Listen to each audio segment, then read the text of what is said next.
Howdy, all of you delicious people. I'm here today to review Thor, Love and Thunder. So, I gotta say, one, that I went to try to quickly watch this movie as humanly possible because I wanted to avoid all the spoilers, because I knew that they were going to happen regardless if I wanted them to anyways. So, I watched the bootleg version of this movie, because in a number of days I'm going to watch the theater movie anyways. I think it's on like the 12th, not quite sure. But so, how did I feel about Thor Love and Thunder? Well, compared to Thor Ragnarok, which I thoroughly enjoyed and liked and whatever, and some people may not feel that way, when we go on and now have Thor Love and Thunder, I just feel like this movie is a less than film.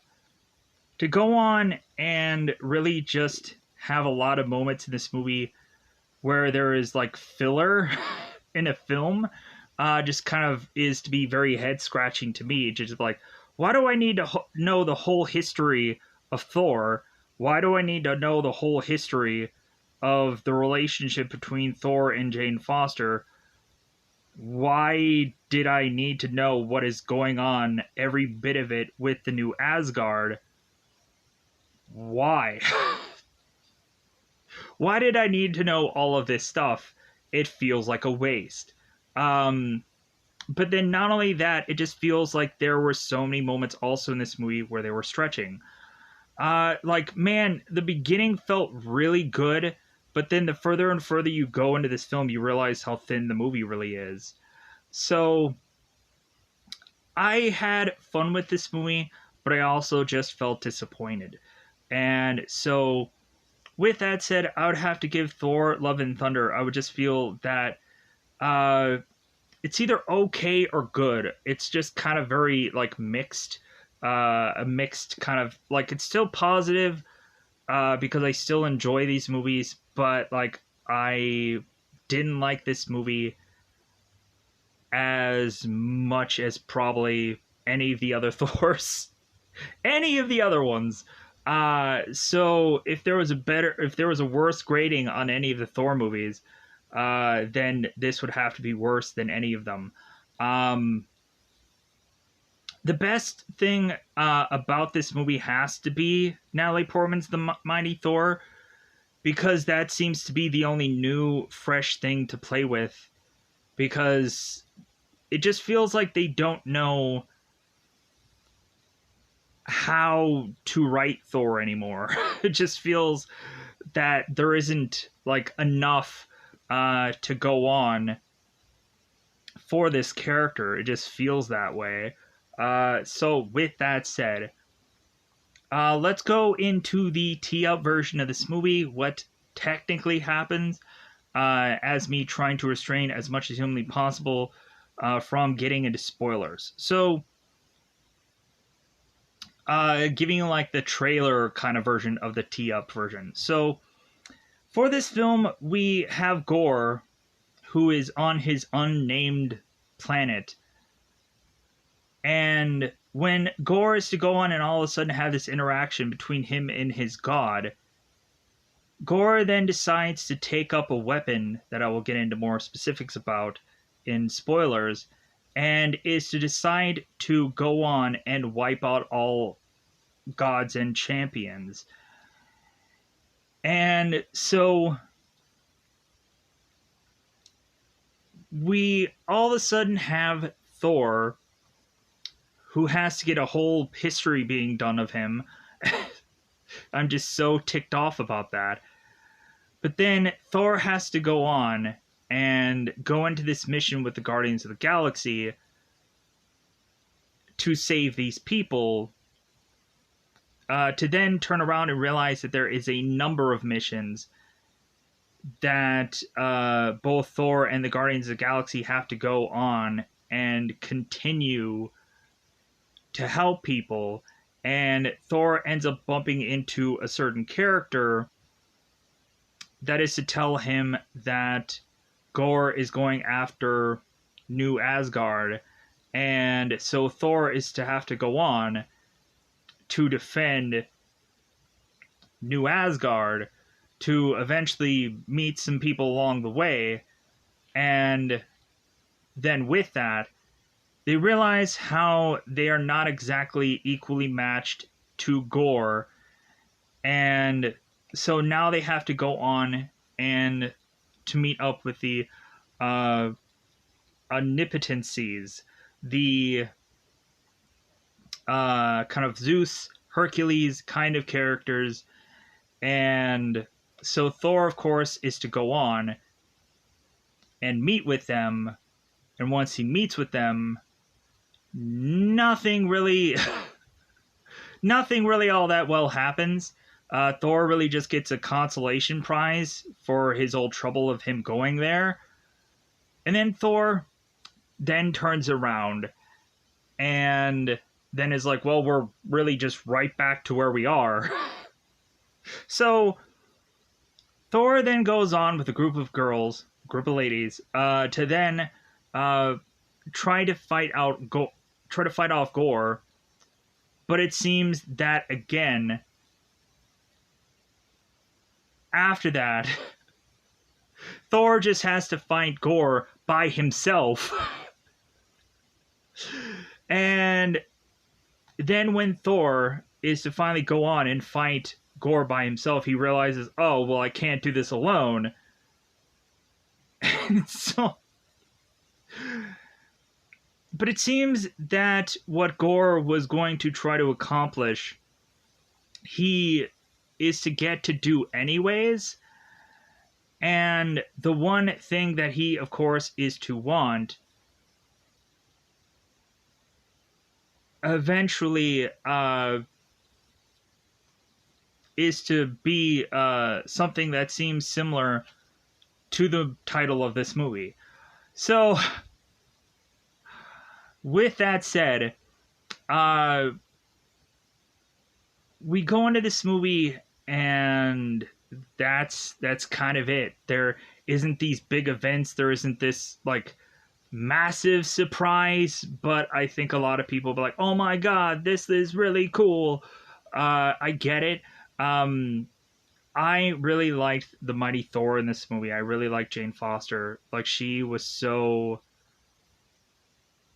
good in this movie compared to a lot of just like, oh, okay, all right, well, this and that, and like, because I think I went on and I got like the Mighty Thor, the first book of that, because I tried to get all like the newer characters when they all like, oh, hey, here's Superior Iron Man, and here's the Mighty Thor, here's all the new team characters that eventually will somehow, here's Falcon, Captain America, and so on and so forth. And so I kind of try to grab those books of all those new characters so I can kind of keep them just like, okay, here's the number one of this kind of character.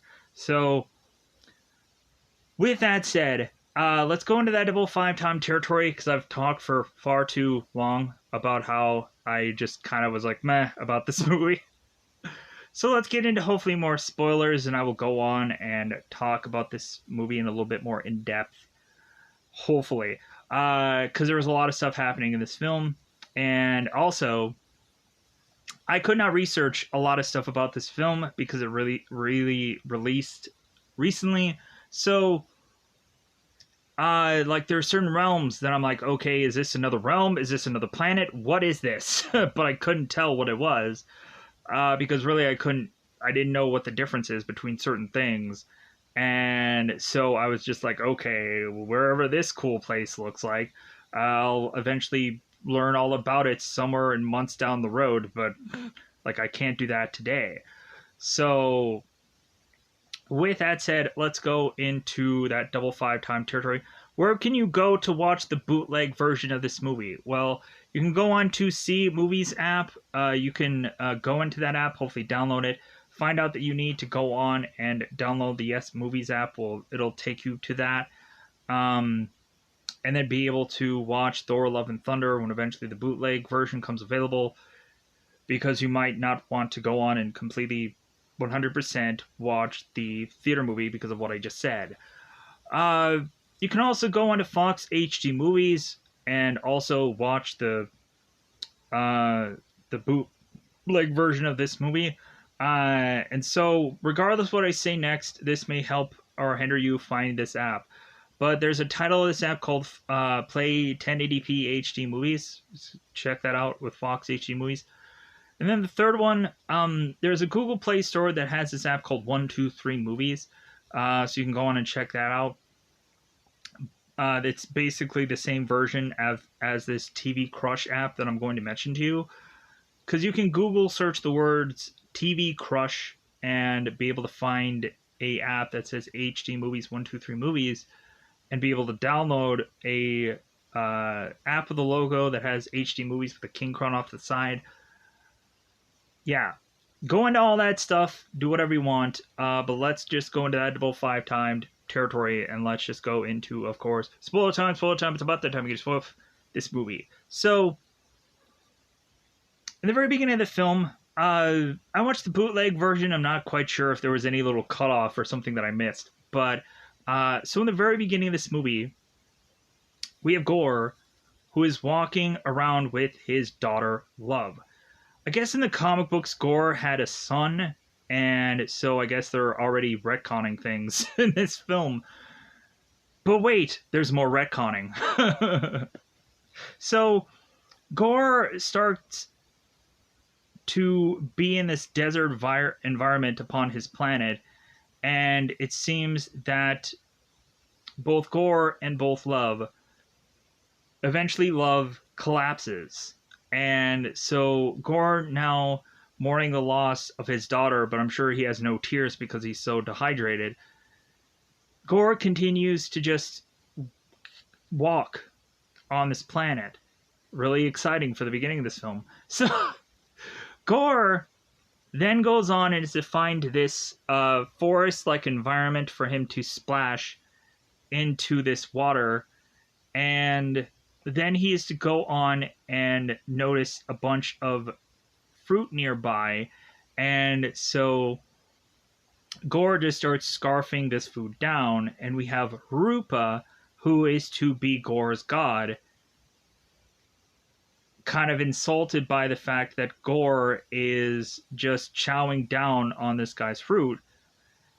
And so we of course have Rupa, who is asking like any of these flower gods if like, hey, is this one of yours or is this one of mine?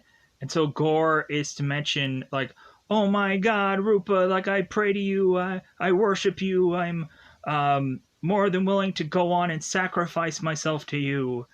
And so Rupa is like, oh, he's one of mine. Oh, okay, all right. So Rupa goes on and mentions to Gore that he just so happened to be here because he was trying to take down the wielder of the Necro Sword. And the Necro Sword is to be a thing that is retconned for this movie, because come to find out, the Necro Sword is actually tied to the Spider-Man world of things, so it's still Marvel, but it's technically tied to Null in the Spider-Man world of things. And so they go on and they're having like a slight tweakingly variation of the Necro Sword. The Necro Sword is actually also like at the end credit scene of the Eternals. The one sword that they are to showcase to be like opened in this case, that sword and the Necro Sword are kind of one of the same. It's kind of like a brother and sister kind of sword thing, where they were probably like made in the same location. But let's go on. So we have Gore that is mentioning that he's more than willing to sacrifice for his own god, Rupa, and Rupa is telling Gore, it's like, well, like, that's great and all, but your like sacrifice will be wasted because I don't have any more followers anymore, because your whole planet is wiped out. And Gore is just like, well, but wait a minute, but I'm still technically like a follower of you, and I'm willing to like go on and Rupa's like, well, like that's gonna be a waste. So all of a sudden, Gore is now to break his necklace of his god necklace, and he rips it off.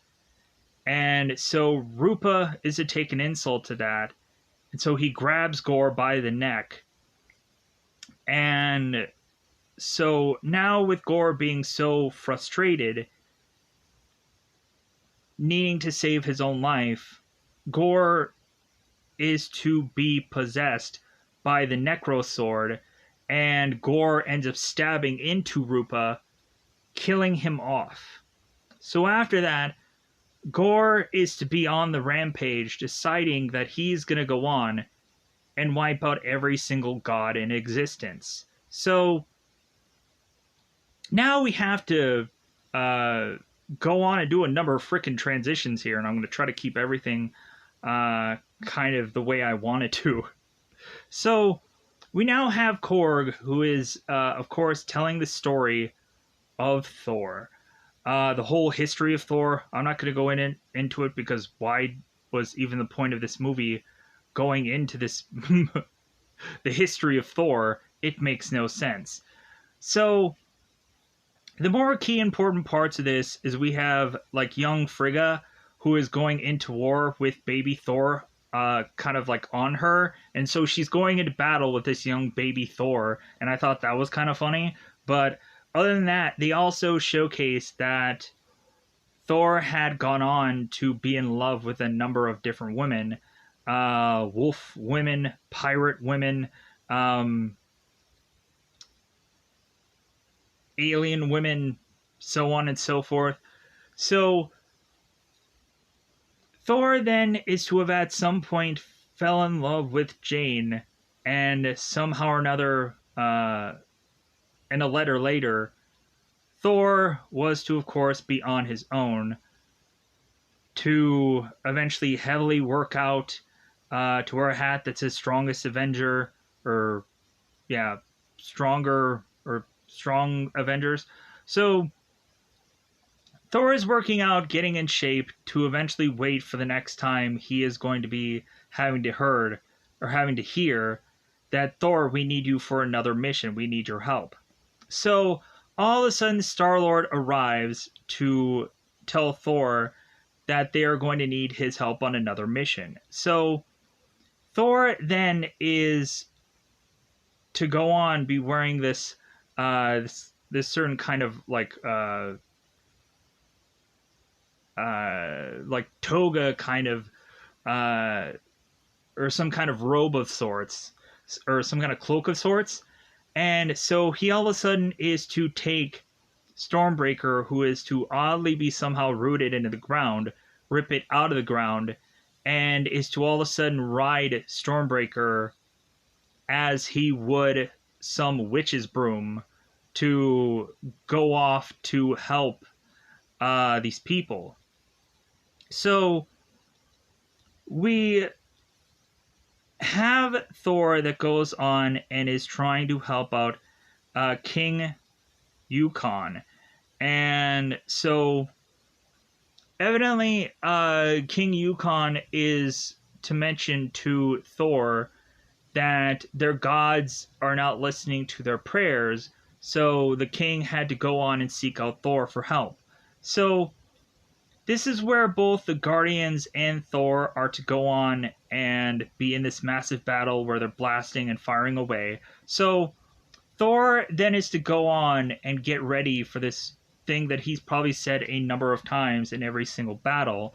So Thor is to go on and make this speech, and Peter Quill is reciting it as if he's heard it a number of times. So Thor, in his kind of cloak-like attire, is to rip away this cloak-like attire to now showcase Thor in this kind of like Big Trouble in Little China kind of shirt, this like Ravager vest, and like these boots that are obviously look like the classic Thor comic book look. And so Thor then is to tell the people that this ends here and now, and he turns around to go on and take out, which is to look like owl people. So Thor goes on and is to use Stormbreaker to take out a number of these people all at once, but then he is all of a sudden met by these two owls in their kind of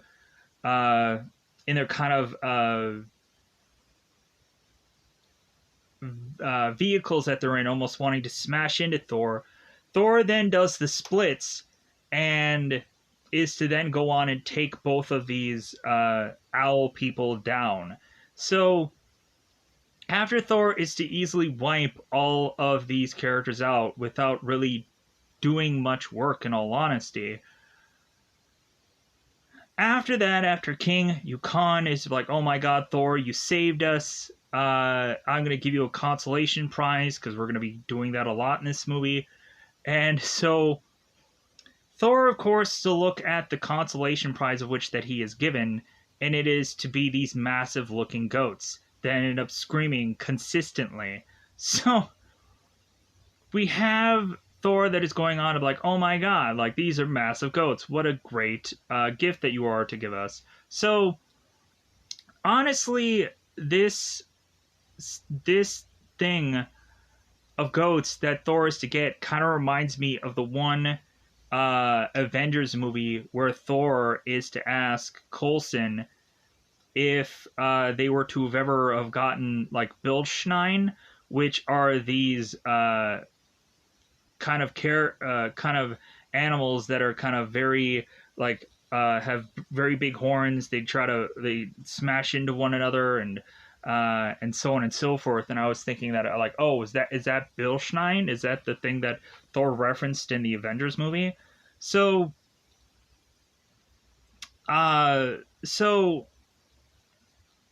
we have these massive goats go into the Milano, and so Star-Lord is going on and looking for the remote to look up any messages that they were to get.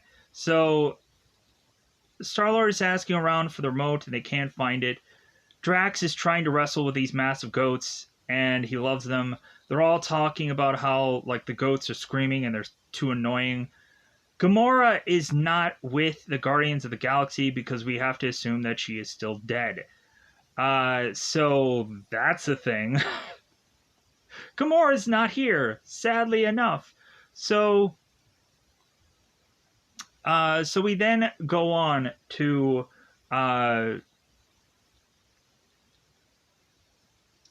them find the remote to do all the distress calls. And Star-Lord is saying, man, there's a lot of them.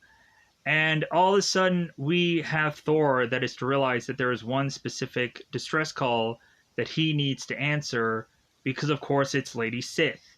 They brought back Lady Sith. Really just for a cameo? And I was like, really? That's what they used this character for? But she's still alive in the MCU. They didn't kill her off like they did the Brothers 3. That obviously, we have Korg, who's to mention that there was just a number of guys that obviously Korg killed off, and everyone complained about it. And so he's like, oh yeah, this guy, and this guy were all killed. I don't remember who they were, but they all died. Just really telling us, like, yeah, how he just wiped those guys off because he didn't care about them. And it would have been actually great to have had these characters in New Asgard, but it is what it is with this story. So Thor is to go on and seek out where Lady Sith is, because technically Thor has Stormbreaker that can teleport him anywhere anyways. So now the Guardians of the Galaxy are to separate away from Thor, and before they do that, we of course have Thor, who's going to give Star-Lord the Milano to him because it's a ship that'll help him out uh, in other adventures. And Star Lord's like, "You're giving me my own ship back?" And come to find out, we also have Kraglin, who is to be like in this movie, and he ends up getting married to one of the people on the planet. And it seems that Star Lord is to be upset with Kraglin because he goes on every planet and is to try to find love, or is to be married to some person on this on these planets. So we push on to have Thor, Star Lord eventually saying their goodbyes. Thor is to consistently mention that like he likes to always try to keep people at hand's length, but like it's really hard for him to say goodbye.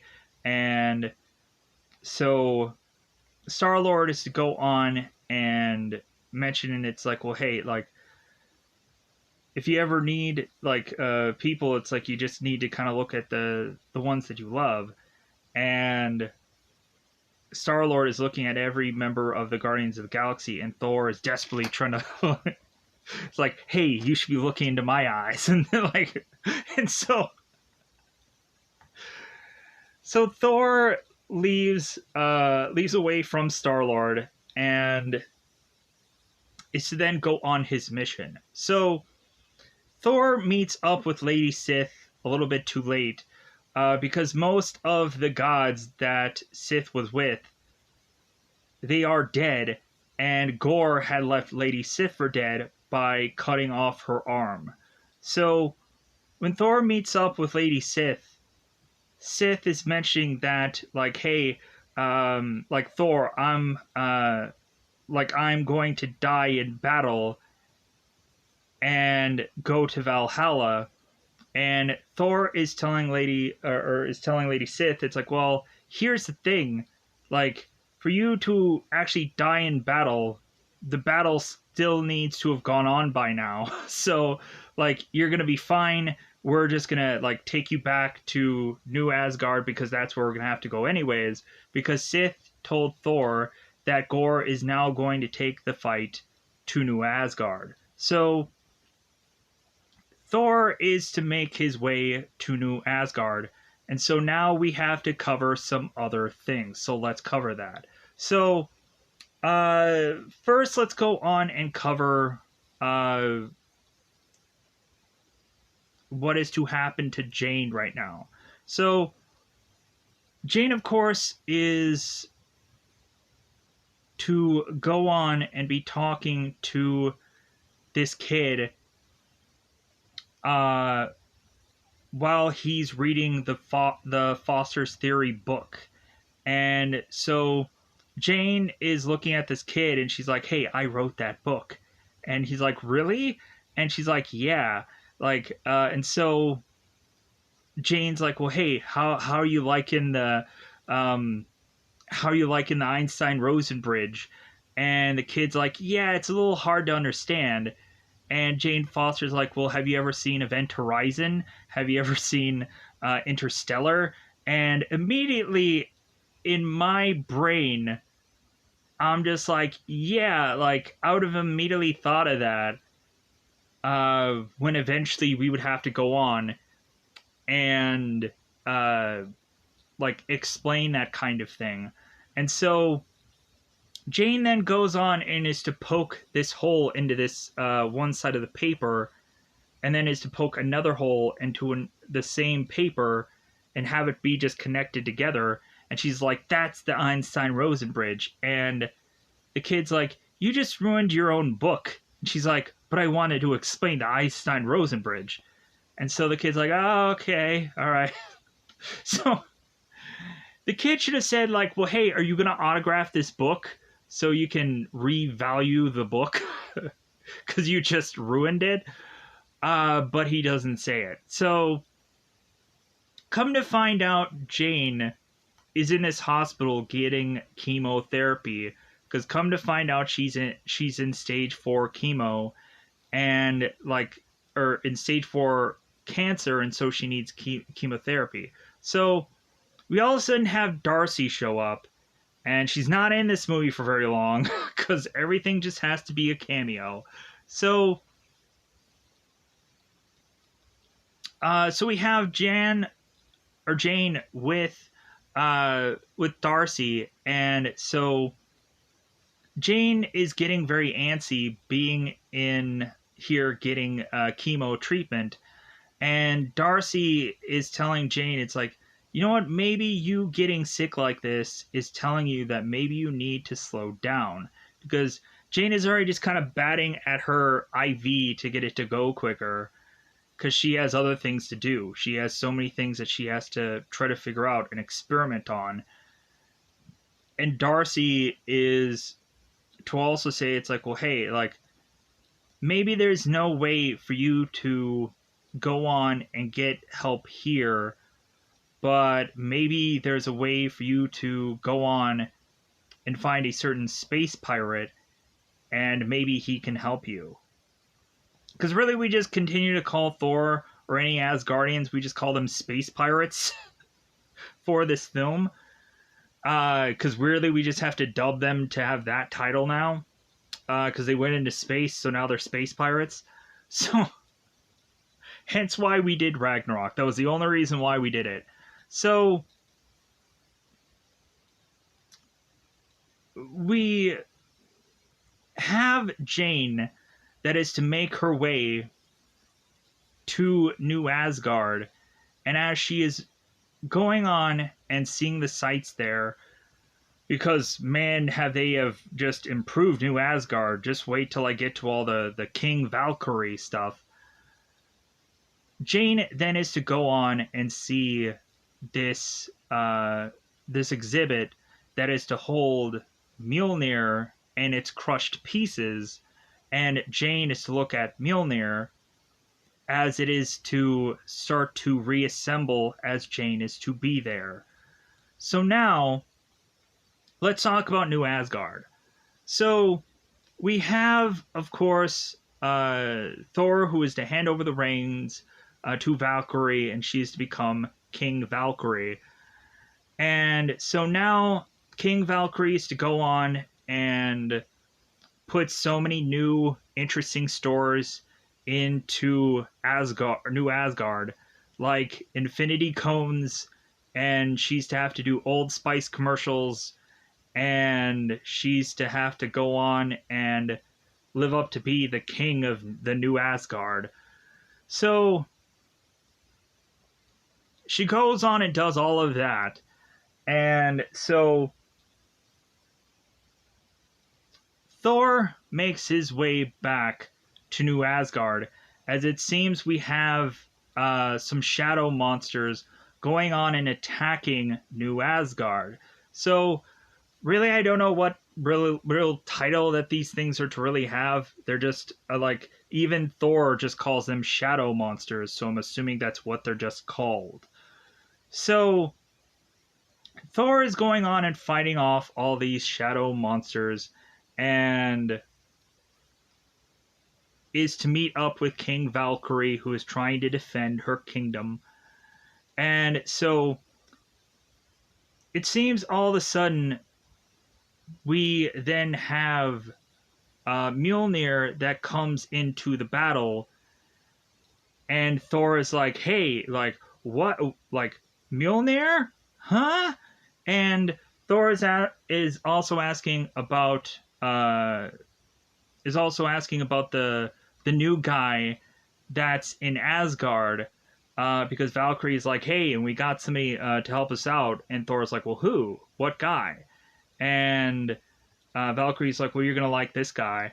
So Mjolnir comes flying into pieces and then reassembles, and then all of a sudden is to be grabbed by Jane Foster, who is now the mighty Thor. So Thor, of course, is to go on to be like, oh my god, is this seriously Jane? Like, how could this be Jane?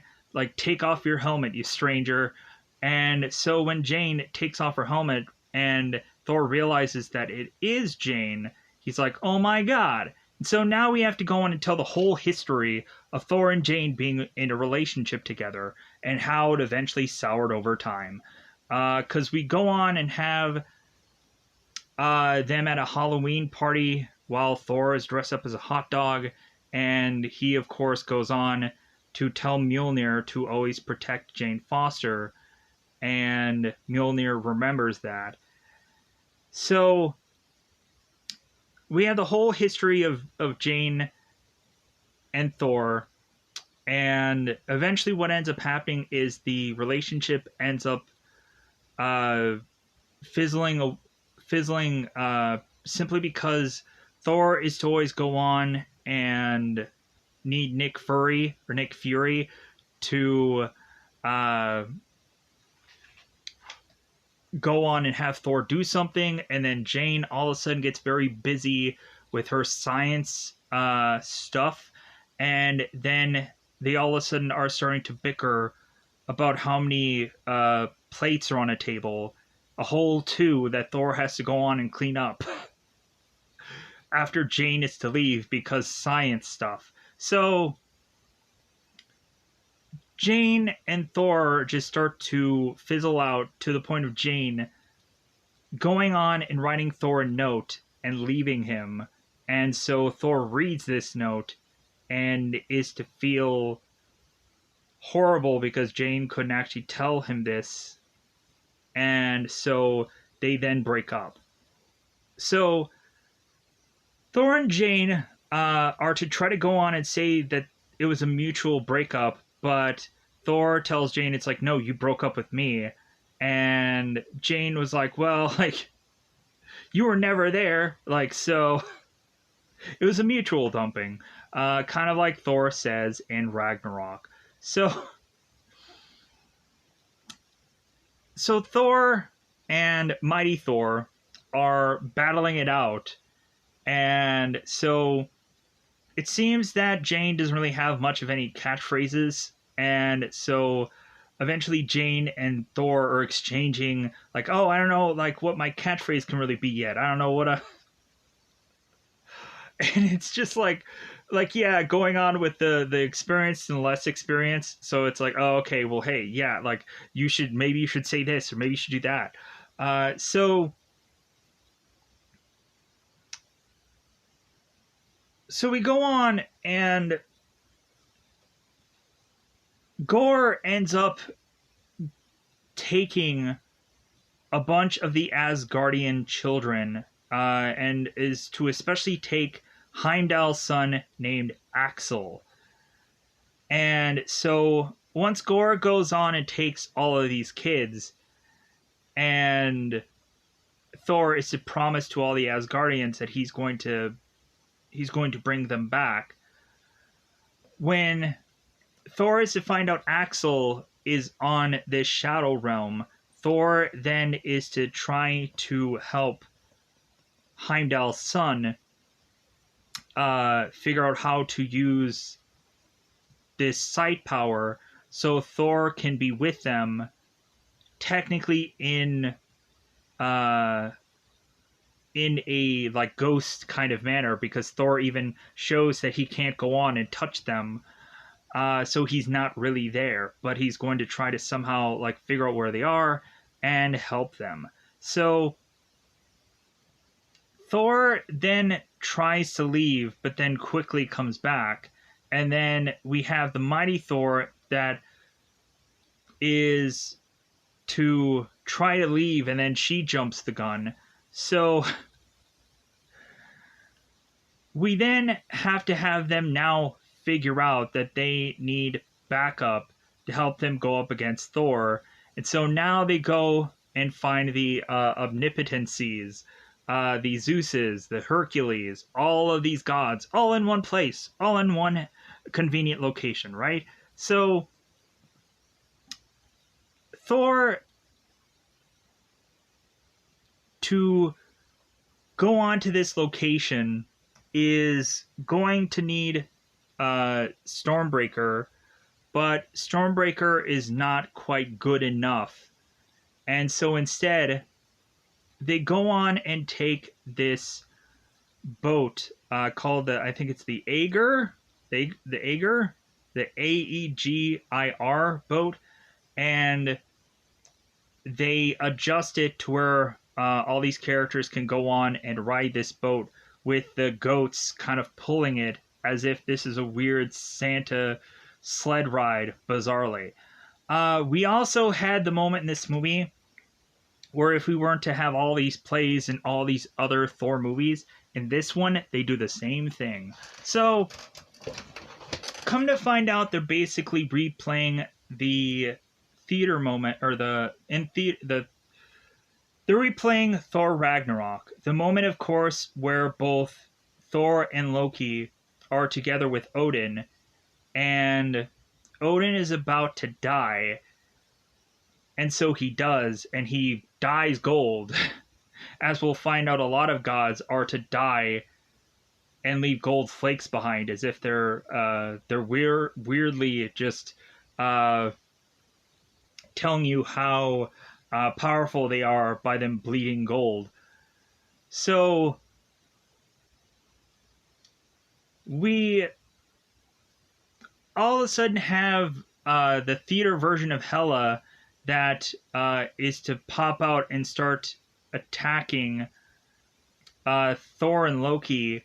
And this, of course, is Melissa McCarthy. And I'm like, okay, like, I guess you could have gotten anybody to be this character and it would have worked out.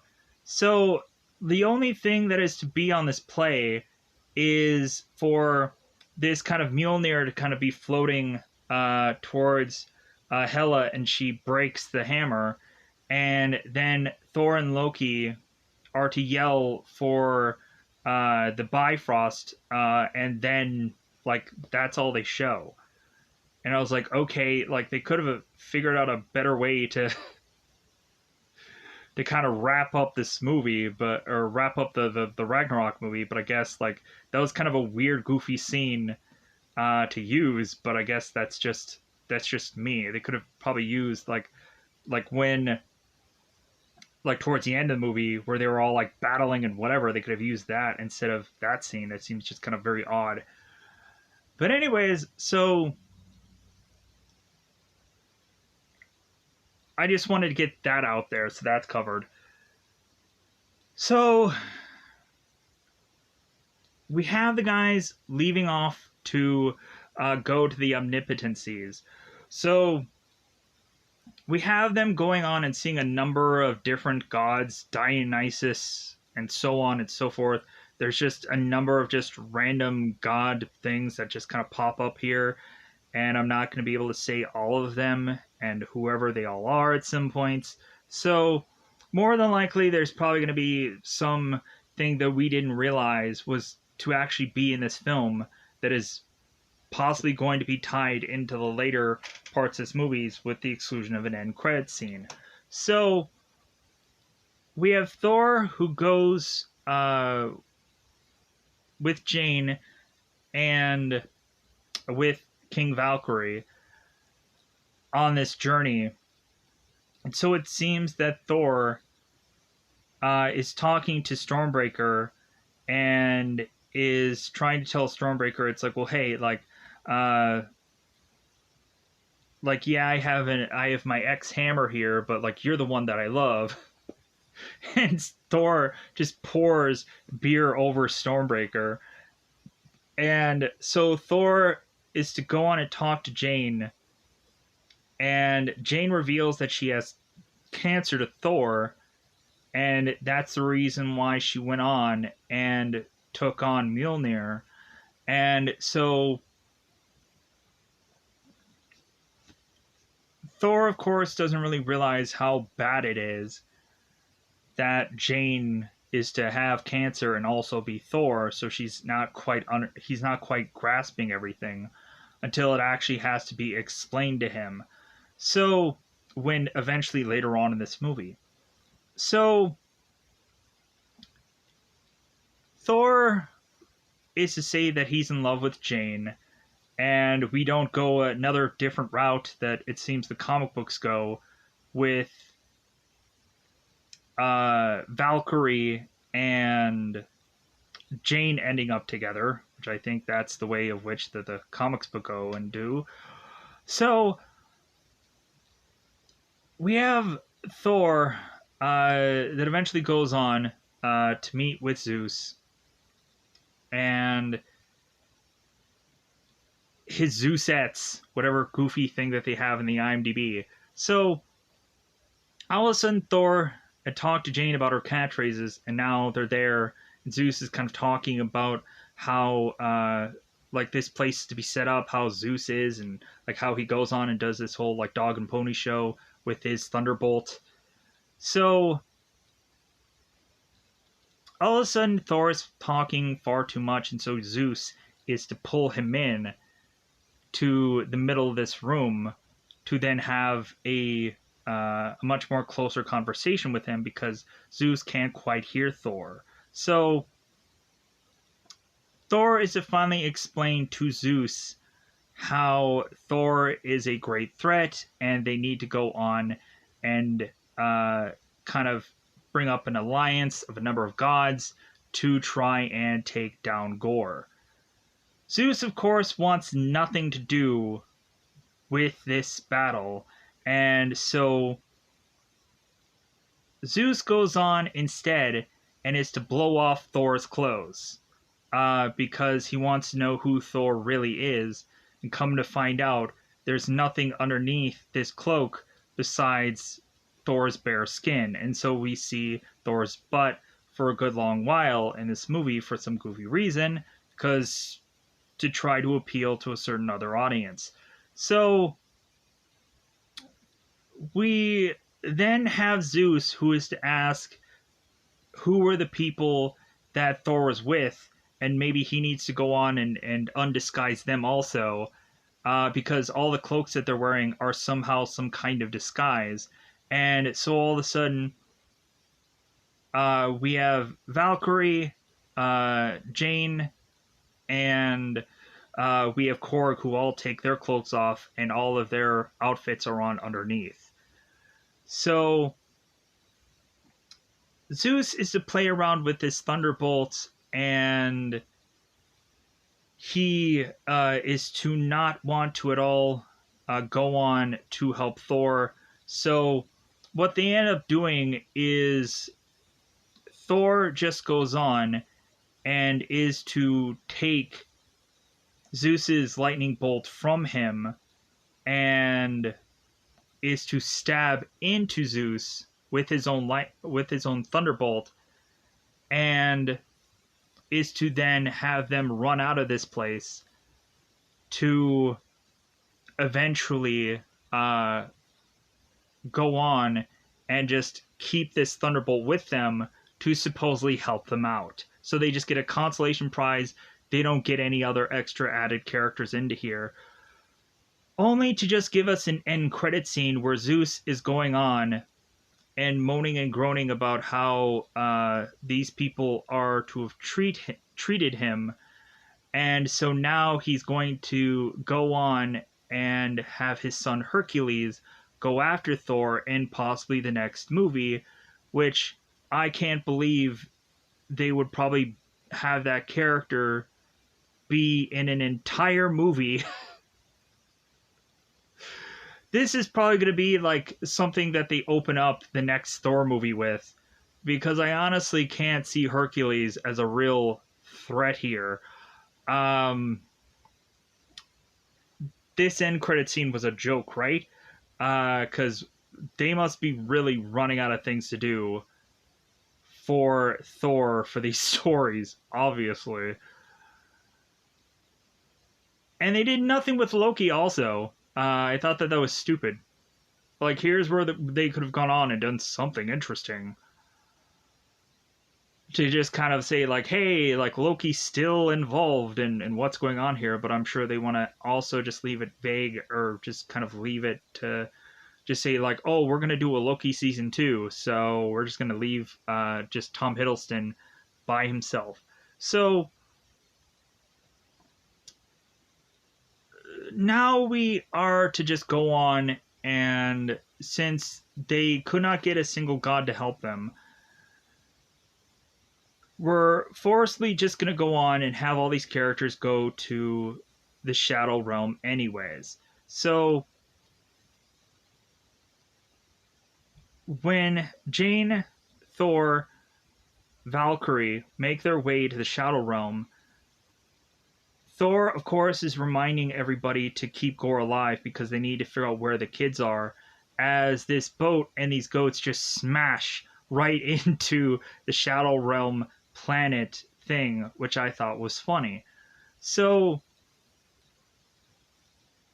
come to find out, Jane is to see this paperwork or some kind of scroll of sorts that is to help her realize that Stormbreaker is going to help Gore get into meet with the Marvel character called Eternity, which a lot of people can go on and Google who this character is, and so on and so forth, so you can kind of know the history of this character. Definitely not the Watcher, like that's a completely different thing, but it looks similar. But yeah, this character is to just be called the Eternity. But it looks very similar to the Watcher, it just does. So, anyways, Jane is to throw Stormbreaker away, and Thor is to now tell Jane, it's like, well, wait a minute, like, you just threw Stormbreaker out the window, and Jane's like, well, I had to, because Gore is to want Stormbreaker to get into meet and greet with Eternity. So we now go on to have Gore starting to torture Thor, Jane, and Valkyrie, just kind of shadowingly tying them up. And so Gore is to go on and kind of figure out how he can either compare himself to certain people or how he can go on and tell the story of them that has led them to this point. I'm like, man, this feels like, again, like we're reviewing. Just, come on. Kill somebody. Shoot someone. Do something. Come on. So, Gore is to mention how Thor went on to seek out other gods for help. And Gore is then telling Thor, it's like, well, hey, you and me, I guess, have a lot in common. And King Valkyrie is telling Gore, it's like, well, actually, no, like, neither one of you are the same. And so Gore goes on and is to mention about King Valkyrie and her history and her this or and her that. And then Thor is to go on to Jane and mention like how she, like Gore, is dying and there is no one to help either one of them. So, because Gore is also dying too. He's dying from not only the Necro Sword, but then the starvation and thirst that was also to have been him on that planet and him having to just consistently go through and decking all these gods eventually over time with this Necro Sword will eventually take a toll. So, we continue to have Thor tightening and tightening his shadowish ties to these characters, forcing then Thor to need to call for Stormbreaker. And we also had the moments where Stormbreaker in this movie was to consistently float into frame, and as Thor was kind of talking about Mjolnir or talking about Jane, and then Stormbreaker would just kind of float in, like, hey, are you talking about me? Thor was like, oh yeah, like, I forgot about you. So, like, those were kind of, like, really funny moments where all of a sudden Stormbreaker would just be, like, floating into frame in some parts of this movie, and I kind of forgot about that. So, So Thor calls Stormbreaker, and so Thor tries to get away from Gore, realizing how outmatched they are, and because King Valkyrie is to have gotten hurt and she is to have lost her kidney. Jane is also fairly weak from being Thor, but still dying from cancer, and so like Jane can only be legitimately Thor until a certain point to where her powers start to give out. So they try to teleport away back to Earth, and so Thor is realizing the severity or whatever of Jane's condition, and that Thor is now telling Jane that she can no longer become Thor again, or she will die. That like her becoming Thor is also killing her. If not only there was also things that were killing her as far as cancer is anyways. So Thor is to take on Gore alone, as again, Valkyrie is to also have lost her kidney. And so Thor is like, well, I guess I just have to fight Gore by myself.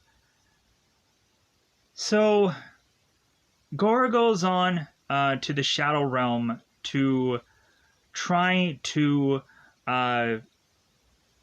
put together this statue of the Eternal, and then to create this portal and have Stormbreaker try and open this portal. So it seems in the background we have a number of statues that are to represent a number of godlike figures.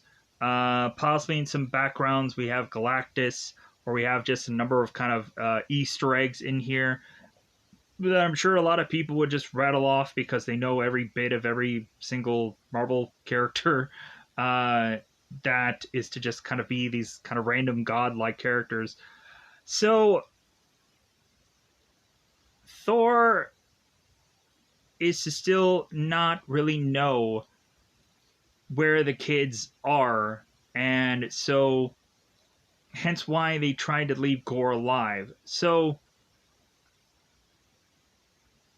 Thor then makes it back to the Shadow Realm and is to find where the kids are and then take him with him to then go on and fight off the shadow monsters. We also had a moment where Korg was talking about the history of his people and how usually a Korg would eventually find another male Korg-like character and fall in love with them. When Korg is talking to Jane about falling in love with Thor. And by the end of this movie, we end up having Korg fall in love with another Korg-like character called Dwayne with this mustache. For whatever goofy reason. So I just wanted to cover that so I can quickly get it out of the way.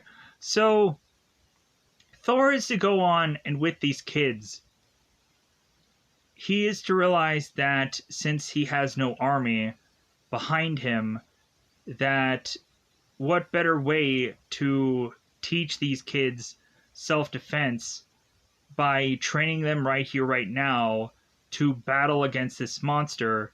And so we have Thor, who has Mjolnir, and so for a limited time, he's going to give all of these kids the power of Thor. And I'm like, wow, that's really adorable. That's really nice. So all the kids end up getting all these weapons, and they all become like little Thors. and we have this one girl that has this stuffed bunny, and she's blasting all these people with this stuffed bunny. I was like, oh my god, this is so adorable. Oh man. I liked it. It was a fun scene, but then again, I'm like, this is just like, I get what they're doing. I get it, but again, I'm just like you gotta appeal to kids. Um, so yeah, so now the Thor kids are taking all of these shadow monsters down. Now Thor is trying to go after Gore, and Thor is having some problems. Thor cannot go on and try to take down Gore.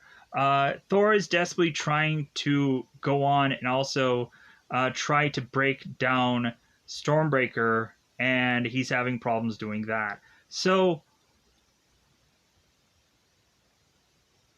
realizing that Thor is in jeopardy, Jane Foster is to hear Mjolnir calling for her, like she did before when she originally turned into Thor. Jane goes to become Thor yet again, and then tries to go on and is to break the Necro Sword, and is to take all the Necro Sword pieces and have it all collectively bind together onto her Mjolnir. So she, of course, is to use this much more powerful hammer smash, as we have Thor who is trying to detach Stormbreaker away from this portal to get into the Eternity, but it seems that we're too late. Gore goes on to meet up with Eternity, and now Thor and Mighty Thor are to follow with Gore, and now Mighty Thor is to turn back to Jane, and so Thor is clutching Jane in his arms as Jane is dying. And so Gore is to go on and meet up with Eternity, and so Thor is telling Gore that he needs to go on and make the right wish. Like, make the wish for love. Like, make the right wish here. And so Gore is going on and turning to Thor and saying, like, well, like, there is one wish that I want to make, but, like, if I make this, like, I'm dying, and how am I going to be able to go on and be able to do this if I'm not here? And so, because what Gore is thinking about doing is to try to resurrect his daughter Love, and he wants her to somehow be taken care of, and Jane is promising Gore that will happen. So Gore then goes on and wishes Love to be resurrected, and then Gore dies, and so now Thor is left to mentor Love, and we have Jane, who ends up dying, going off to Valhalla, where she meets with Heimdall, who is to showcase Valhalla to her. So we actually finally get to technically see in MCU what the Valhalla MCU looks like. Briefly, yeah. Not exactly exciting, yeah, but we get to see it anyways. So, we have both Thor and Love that are going through, and so instead of Thor being a god bod, he's going to have a dad bod. And so now Thor is mentoring Love and having them both together go on and take down these enemies and these threats together, as Thor is to give Love his Stormbreaker, and Thor is to have Mjolnir, and they're to go together to take down this next threat. And the way of which that pretty much Thor is to really just end here, with us eventually having the character Love being rolled into Asgard, as well as Sith is training some of the younger, like Axe, who is Heimdall's son, and we also had Heimdall, who was to tell Jane how she appreciated how um, Axel was to have been saved by Jane and Thor. And Jane's like, "Well, hey, don't mention it." Like, so with that said, yeah, like Jane ends up just having one arm and is to train people, and it's all we get with this character. So with that said, that seems to be all that we really get for this film. So I'm gonna get out of here. Goodbye, everybody. Goodbye, everybody. I think I kind of covered almost everything. Let me know in the comments below if there's a million things that I missed, because I'm sure there is. There's a lot of times where you could probably go on and say like, oh yeah, you forgot about this little piece, that little piece, this and that, whatever. For the most part, I think most of the movie, because there's a lot going on in this film, always, for every single thing that I always say that's like, oh yeah, there's nothing going on, but then there's like a whole lot of stuff. So with that said, goodbye everybody. Goodbye everybody.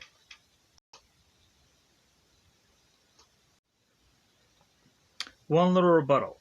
There, of course, was to be the whole thing where I went on and I mentioned how Korg was to mention how eventually he fell in love with Dwayne, but I didn't even go on and mention how Korg was to have gone on and somehow or another lost his whole body besides his head, and then Korg's head was to somehow be slapped onto the back of Valkyrie's head, and Korg has this mustache. He's going through and helping Valkyrie fight these people. I thought it was the dumbest thing in this movie, hence why I kind of didn't even want to mention it, but I thought I should have. And I believe, but I'm not quite sure if I mentioned this or not, we also had Jane, who had gotten a message from of course, Eric Selvig, mentioning about how this cancer is uncurable, and so on and so forth. And so, like, we had Eric doing a cameo in this movie with just a voice. Man, that has gotta suck. But with, like, they're, I guess, lucky to have who they were to have anyways. Plus, really, for this movie was to be said to be delayed because of COVID. Everything was delayed. Every single movie is to somehow be delayed. I don't know why they had to go on and Wikipedia and say, like, oh yeah, this movie was delayed because of COVID.